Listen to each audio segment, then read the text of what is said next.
পুরোটাই খেয়ে নেবা, আমাকে দিবা না? আমি একবারে কালা ভুনার মতো হয়ে গেছে। খুশি কারণ ও চায় যেন আজকে আমি আপনাদের মাঝে শেয়ার করব খুব সহজে কলিজা ভুনার রেসিপি। আর কলিজাতে কিন্তু অনেক পরিমাণে রক্ত বের হয়, যেগুলো আমি ধুয়ে নিয়েছি তারপরেও বের হয়েছে।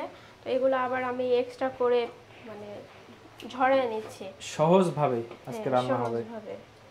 আমি প্রথমে পানি গরম করে নিয়েছি, একদম ফুটন্ত পানি। এখানে আমি যতই ধুচ্ছি না কেন ব্লাড বের হচ্ছে, তো কলিজাগুলো আমি সেদ্ধ করে নিব যেন এক্সট্রা যে ব্লাডটা আছে ওগুলো বের হয়ে যায়। আরে দেয়া মাত্র সাদা হয়ে যাচ্ছে কেন? কি এটা আবার কি চমক? কিরকম কালো হয়ে যাবে?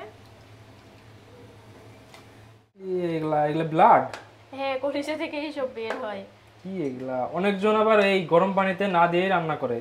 আমি একটু আগে থেকে কেটে নিয়েছি, আবার আপনারা চাইলে সেদ্ধ করার পরও ছোট ছোট করে পিস করে কেটে নিতে পারেন।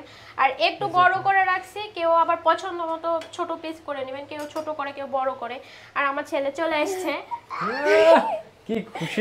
খুশি কারণ ও চায় যেন ওর মা রান্না করবে আর ও হচ্ছে আমার কোলে উঠে এগুলা দেখবে। আর যখন দেখে যে আমি চুলা টুলা মুছছি তখন চলে যাবে, শোনো পাখি তুমি খাবে, তুমি তোমার পছন্দের খাবার তো। ও এক পিস খাই পছন্দের খাবার শেষ না, এক পিস খাইলেও আমি আল্লাহর কাছে আলহামদুলিল্লাহ শুকরিয়া আদায় করি, কারণ ছোট বাচ্চাদের ব্লাড আর ময়লা বের হইছে যেগুলা দেখতে পাচ্ছেন, গরম পানিতে না দিলে এগুলা বের হবে না। এটা এখন আমি উঠায় নিয়ে ভালোভাবে আবারও ক্লিন করে নেব। কলিজা আমার ক্লিন করে নেওয়া হয়ে গেছে, এখন আমি চলে আসলাম মূল রান্নাতে। হ্যাঁ সোনা পাখি, তুমি ওখানে থাকো, আমি রান্না করে নেই, তুমি খাবে যে। এখানে আমি পরিমাণ মতো তেল দিয়ে নিয়েছি, এটা হালকা একটু গরম হয়ে আসছে। এখন আমি এখানে 1 কাপ পেঁয়াজ কুচি দিয়ে দিব, হালকা লাল করে ভেজে নেবে। হ্যাঁ, আর কলিজা রান্নাতে আমি একটু পেঁয়াজের পরিমাণটা বেশিই দেই, ভালো লাগে। পেঁয়াজ হালকা করে ভেজে নেওয়া হয়েছে, এখন আমি এখানে পরিমাণ মতো মশলা দিয়ে নেব। আর এই মশলার পরিমাণটা হচ্ছে 1 কেজি কলিজাতে, আজকে আমি 1 কেজি কলিজা দিয়েছি। এখানে আমি মরিচটা দিয়ে দিলাম 2 চামচ পরিমাণ দিলে পারফেক্ট হবে। যারা একটু স্পাইসি পছন্দ করেন বা ঝাল খেতে পছন্দ করেন তারা এখানে এক্সট্রা ঝাল অ্যাড করতে পারেন। যেহেতু এটা আমার বাসার হলুদ, একদম ভাঙানো, অল্প হলুদেই কাজ হয়ে যায়, এজন্য আমি অল্পই হলুদ দিয়ে দিলাম, 1/2 চামচ পরিমাণ। আর যাদের মানে হলুদের কালারটা একটু কম হয় তারা এখানে 1 চামচ পরিমাণ হলুদ অ্যাড করবে। এটা কি দিলা? জিরা গুঁড়া দিয়ে দিলাম 1 চামচ পরিমাণ, আর লবণটা স্বাদ মতো। তারপরে এখানে আদা বাটা দেবা না? হ্যাঁ হ্যাঁ দিব, একটু পানি দিয়ে নেব যেন মশলাটা না পুড়ে যায়, এই জন্য। যাদের ওই যে দিতে দিতে একটু দেরি হয় তারা একটু পানি দিয়ে নিতে পারেন, তাহলে মশলাটা পুড়ে যাবে না। আর এখন আমি এখানে দিয়ে দেব হচ্ছে 2 চামচ পরিমাণ আদা বাটা। আর আমার হচ্ছে এখন থেকে রসুন আগে ডিপে রাখবো, তারপর নরমালে রাখবো, যেহেতু আমি একদিনে করে নেই।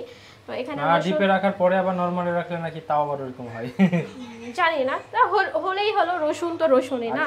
দেশি রসুন নাকি হয় না, এটা ইন্ডিয়ান, তাই ইন্ডিয়ান রসুন। তানসিফ বাবুকে নিয়ে আমার মানে একটু সমস্যা হয় ছোট রসুন কাটার, যেহেতু আমার বাসায় কাজের লোক নাই, তো এই জন্য আমি বড় রসুনটাই বাজার থেকে নিয়ে আসি। এখন এটা কষায় নিতে হবে। হ্যাঁ, এখন আমি মশলাটা কষায় নেব।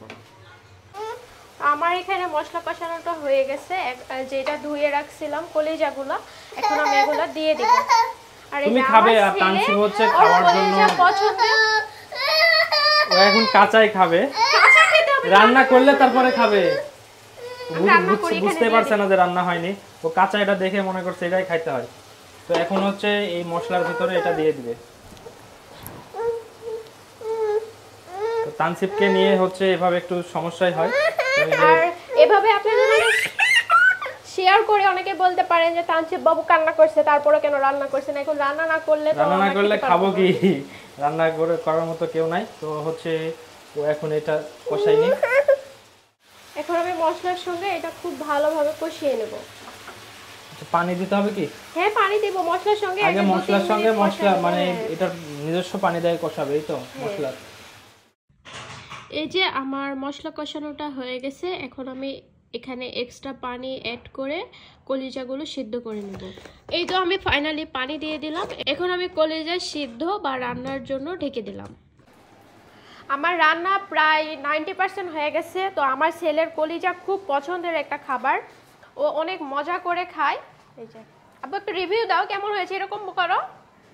এই তানসিব এখন একটু ক্যামেরা দেখে ভাব নিচ্ছে আজকে। পুরোটাই খেয়ে নেবা, আমাকে দিবা না?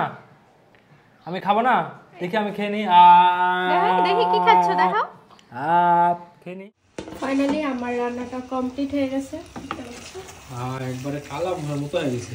তাই কলিজা কালা ভুনা। তো যে তানসিবকে খাওয়াচ্ছিলাম, চুলাটা আস্তে দিয়েছি, একটু ভাজা ভাজা, হ্যাঁ ভাজা ভাজা টাইপের হয়ে গেছে। আর কলিজা এভাবে ভুনা করে খেতে আমার কাছে বেশি ভালো লাগে। রেসিপিটি ভালো লাগলে অবশ্যই ট্রাই করবেন। আর নেক্সট কি রেসিপি চান কমেন্ট বক্সে কমেন্টস করে জানাবেন।